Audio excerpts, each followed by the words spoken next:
प्रिय मित्रों, नमस्कार। फुटबॉल का फंडा में आपका स्वागत है।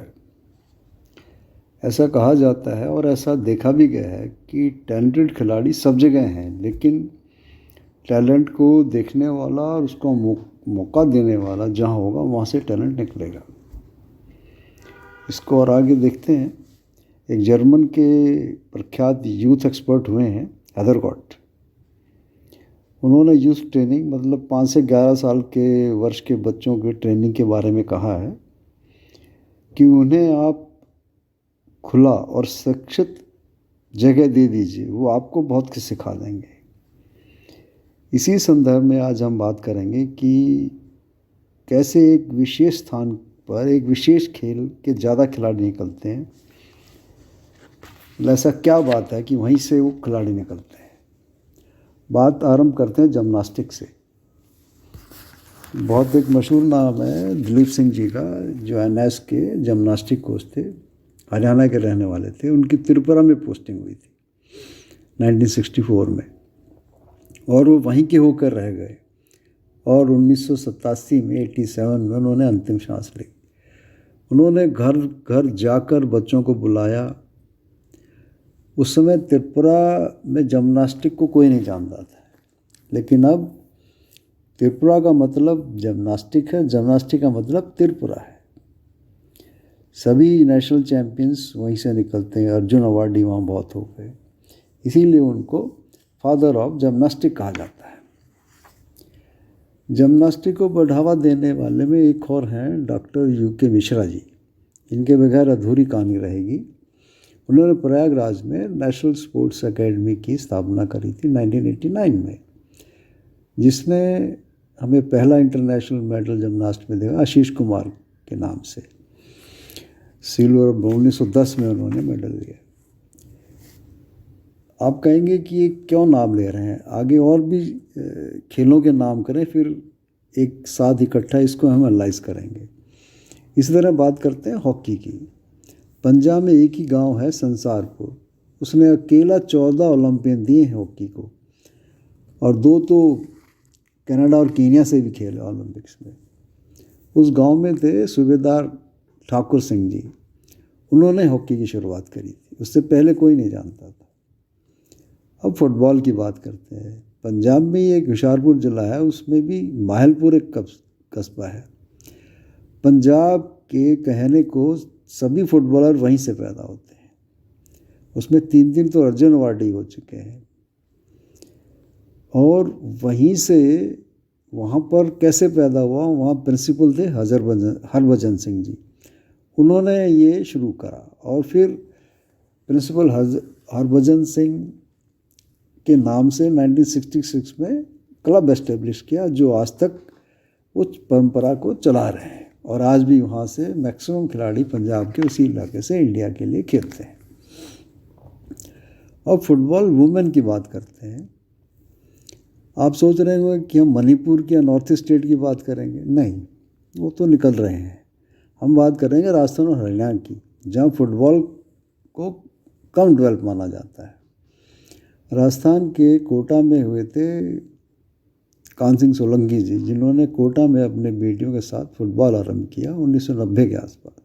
राजस्थान नेशनल चैम्पियन बना और सोलंकी सिस्टर्स ने भारत का प्रतिनिधित्व किया एशियन चैम्पियनशिप में। अब एक और फुटबॉल एकेडमी का आरंभ हो गई है राजस्थान में। गांव है ढींगसरी बीकानेर में, वहाँ भी इंटरनेशनल प्लेयर निकलने आरंभ हो गए। एमएसआर फुटबॉल एकेडमी, जो विक्रम राजवी, जो मगन सिंह राजवी, जो अर्जुन अवार्डी, उनके पुत्र हैं। अब बात करते हैं हरियाणा की। वैसे तो हरियाणा में मेन सेक्शन में भी इंटरनेशनल पैदा हुए हैं, परंतु बहुत कम।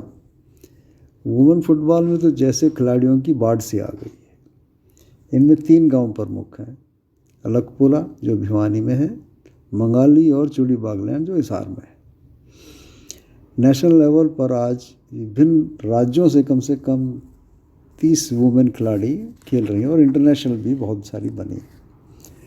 और फिर एक और प्रदेश, उत्तर प्रदेश की बात करते हैं, बनारस में। वहाँ भी फुटबॉल का बहुत बड़ा योगदान है। वहाँ भैरव दत्त जी खिलाड़ी हैं जो पिछले 15-20 साल से कठोर परिश्रम करके वहाँ लोकल और गरीब लड़कियों को गाँव में लाकर इंटरनेशनल लेवल तक उन्होंने पहुँचाया है। और ऐसे बहुत से लोग हैं जो चुपचाप अपना काम कर रहे हैं। इन सभी उदाहरणों में जो हमने ऊपर करे हैं, स्पोर्ट्स प्रमोट करने वालों के पास न तो कोई हायर डिग्री, ना कोई इंटरनेशनल एक्सपीरियंस, ना कोई प्राइज मनी का लालच। उनको बस उनका सीक्रेट क्या है कि वो लोकल सोसाइटी में फेथ पैदा किया बच्चों में, छोटे बच्चों में, घर घर जाकर जोड़ा, उनको प्रैक्टिस कराई, उनको मौका दिया। और कोई बाहर से टैलेंट सेलेक्ट करके नहीं लाए थे वो कि जी बाहर से ले आए, जो आजकल एकेडमीज कर रही हैं। एक चाइल्ड साइकोलॉजिस्ट ने बहुत अच्छी बात कही थी। उन्होंने कहा था बच्चे सीख नहीं सकते, बच्चे जो देखते हैं वो सीख जाते हैं। यहीं से ये बात सिद्ध होती है, जब उसके घर के सामने फुटबॉल खेल रहे हैं या जो स्पोर्ट्स खेल रहा है तो वो अपने आप सीख रहा है। इन तथ्यों से ये सिद्ध होता है कि जहाँ प्रतिभा को पहचानने और निखारने का मौका दिया जाएगा, वहाँ से अंतर्राष्ट्रीय खिलाड़ी निकल जाएंगे। ये सभी इंडिविजुअल एफर्ट्स थी, यानी एक व्यक्ति के प्रयास से। यदि यही कार्य सरकार और AIFF करे तो कितने व्यापक रूप से गांव शहरों में छोटे छोटे मैदान बनाएं और बहुत सारे बनाएं, ताकि बच्चों को उनके घर के पास खुला और सुरक्षित वातावरण मिले और उनको उनकी प्रतिभा को निखारने का मौका मिले। मतलब जैसे योजना चल रही है घर घर जल, तो हम ये कह सकते हैं कि घर घर नहीं तो हर गांव में एक फील्ड हो जहां पर आके प्रैक्टिस करें। लेकिन हम 1951 से स्पोर्ट डेवलपमेंट के नाम पर बड़े बड़े आयोजन करा रहे हैं। स्पोर्ट डेवलपमेंट की आड़ में नेशनल फेडरेशन और IAO के प्रेसिडेंट सेक्रेटरी हम बदल रहे हैं, परंतु खेलों का भाग्य नहीं बदला है।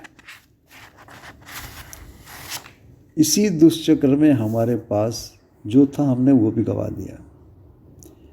इस समय जो उपलब्धि हैं हमारे पास वो इन गुमनाम कोचेज़ और स्पोर्ट्स प्रमोटर के कारण है, जिन्होंने लोकल बच्चों पर ध्यान दिया है।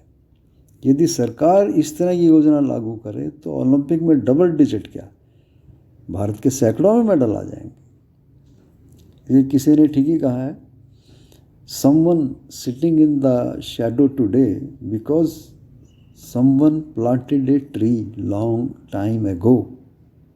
यानी आज जो हम छाए में बैठे हैं वो पेड़ किसी ने बहुत सालों पहले लगाया था। आज हमने कुछ ऐसे ही धुंधरों के बारे में जाना जिनकी छाए में आज के खिलाड़ी, एसोसिएशन पदाधिकारी और हम सब काम कर रहे हैं। सावधान रहिए, यदि हमने खेलों को आगे इस तरह नहीं बढ़ाया तो हो सकता है जो है वो भी खोल दें और पूरा एक रेगिस्तान मिल जाए। धन्यवाद। आज के लिए फिर मिलेंगे किसी और ऐसे विषय पे जो हमारा जानना और समझना आवश्यक है। जय हिंद।